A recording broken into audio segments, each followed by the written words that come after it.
Hi there, Isha here, and welcome on board at Higher Life, where we take concepts that are considered esoteric, new agey, and spiritual, and show you how you can apply these in practical ways to greatly improve the quality of your life. That is the most important focus here at the Higher Life, that whatever tool we share with you, you can actually apply it in a very pragmatic and practical way, and you can really start to experience the positive results of that application straight away. Because if there's one thing I've learned on the path of personal transformation, a lot of the concepts that we know are helpful. They are wisdom-based. They give us an ability to live our life in a way that reduces suffering, can be quite hard to actually apply. We're not taught how to do this. And that's one of my major ambitions here at the Higher Life, is to really help you be able to take ancient wisdoms and apply them in a very practical way. And today I want to talk about gratitude. Gratitude is a concept that is widely understood to be very beneficial to your well-being, to feeling more positive in your life, and absolutely to be having more positive relationships in your life. But it's been one that I've struggled with personally. It's really, really hard to feel thankful or to feel gratitude for things when you're struggling, when you're in a place where you feel powerless, where there may be some despair. It can be really difficult when you're having a heavy conflict with a loved one, a partner, a child, to really find within yourself genuine gratitude, a genuine sense of thankfulness about your situation or about your life in general. So I've spent some time contemplating this one, and what I've come to understand is gratitude is a very specific tool that we use to maintain emotional equilibrium.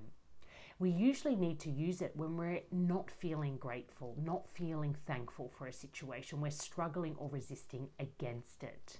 For example, you may be struggling with your teenage daughter. That's definitely a familiar struggle that I know very well at the moment. You may be thinking, why can't my daughter be like this? Or why can't I be like that? Or why can't our relationship be easier? And really feeling the heavy weight that those kind of struggles can bring into our lives, especially our relationship lives. And it may be quite hard in these moments to think, I need to be thankful, I need to be grateful. It can feel very forced. And that's the one thing that I've struggled with gratitude, is that it can often feel very forced. You have to kind of force yourself to think about things that you're thankful for. But it actually works really well when you approach it with a mature mindset. When you look at this tool as a way of bringing balance back into a situation, rather than trying to transform a negative experience into a positive one, which is how I think gratitude often gets applied. It's this idea that I'm not feeling good in my life, so I use gratitude to start feeling good in my life. And the kind of underlying premise here is it's taking something negative and turning it into something positive.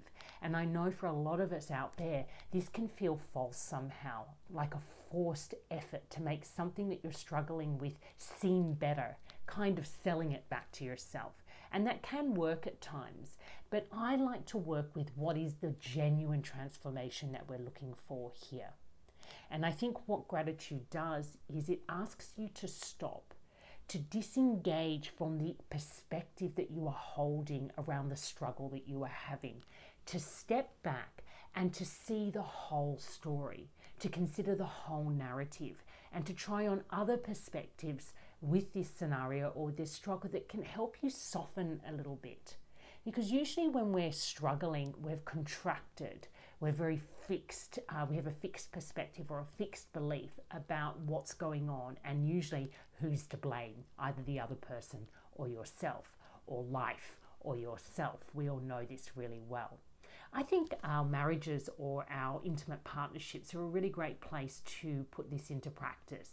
For example, I often, like everyone else, have moments where I struggle in my marriage and I get very fixed in my belief that my husband is not showing up the way I think he should be, or he's not meeting the need that I really needed to have met, or he's not following through in a way that I think he should be following through.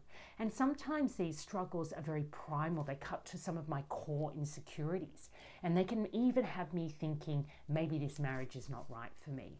Maybe this partner is not right for me. Maybe I made a bad choice. I believe that we have all been in these kind of mindsets with our loved ones more than once in our life.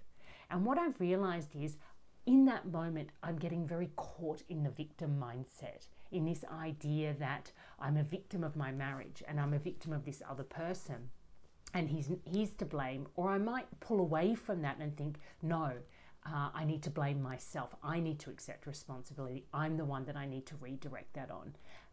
In both instances, there is a bit of a blame mindset going on and a primary belief that there is something wrong here, and this wrong is big and I need to be worried about it.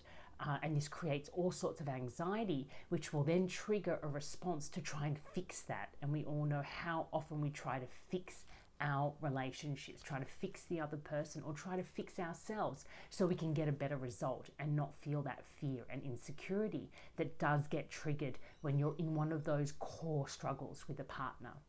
However, if you step back and we think about how can we use gratitude here, you can step back from that one perspective that you're holding, that one thing that your partner has done, or those sequence of things that your partner has done that has led to you feeling extremely insecure or angry or resentful. And you take a breath and you can write down 3 or 4 things that you know your relationship does well. 3 or 4 ways that your partner is reliable, is consistent, does show up. I know from my own marriage, my husband is an incredibly loyal, hard-working person who always has my best interests at heart. And I know this to be true about him. I know that he loves our children. I know that he's very generous and kind. And these are things that are easily forgotten in the struggles that I might have in my marriage, or when I'm triggered at that really core level. So simply stepping back and reminding myself of the things that I can be grateful for, or I can be thankful for, or I can simply appreciate in my partner already softens. It helps me see the big picture, the whole story of my partner and my marriage, and not just the one little story that's been triggered by this incident. And I use that word triggered very consciously, because often when we are in these types of conflicts, it is a triggered self. When we're struggling against life, it's a triggered self. The triggered self that believes life is really demanding, life is unfair, life never works out for me. We've all had those moments where we fall into that victim mindset pattern. And just stepping back and reminding yourself of 3 or 4 things that do work well for you in your life. Maybe you make friends easily. Maybe communication comes naturally to you.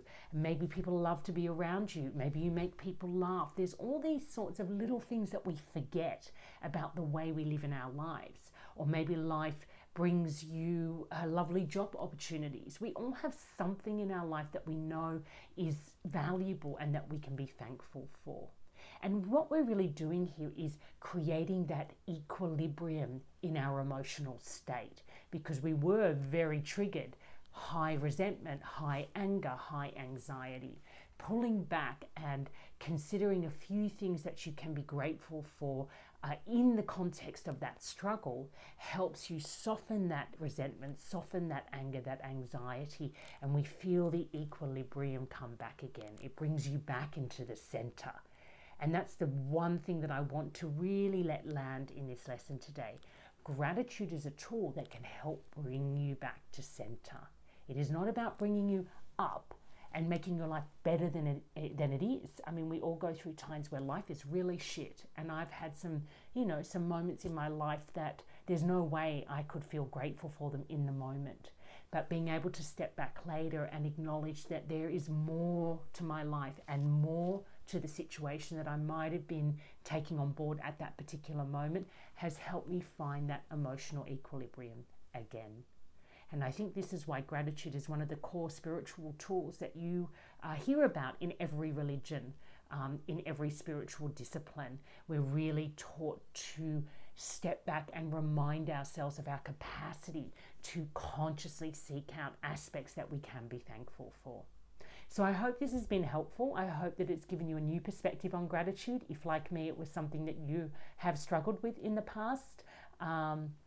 There is another video that I did back, I think in 2019, on appreciation, which is another beautiful tool that you can use in place of gratitude if you still find gratitude difficult. So until next time, take care and love life.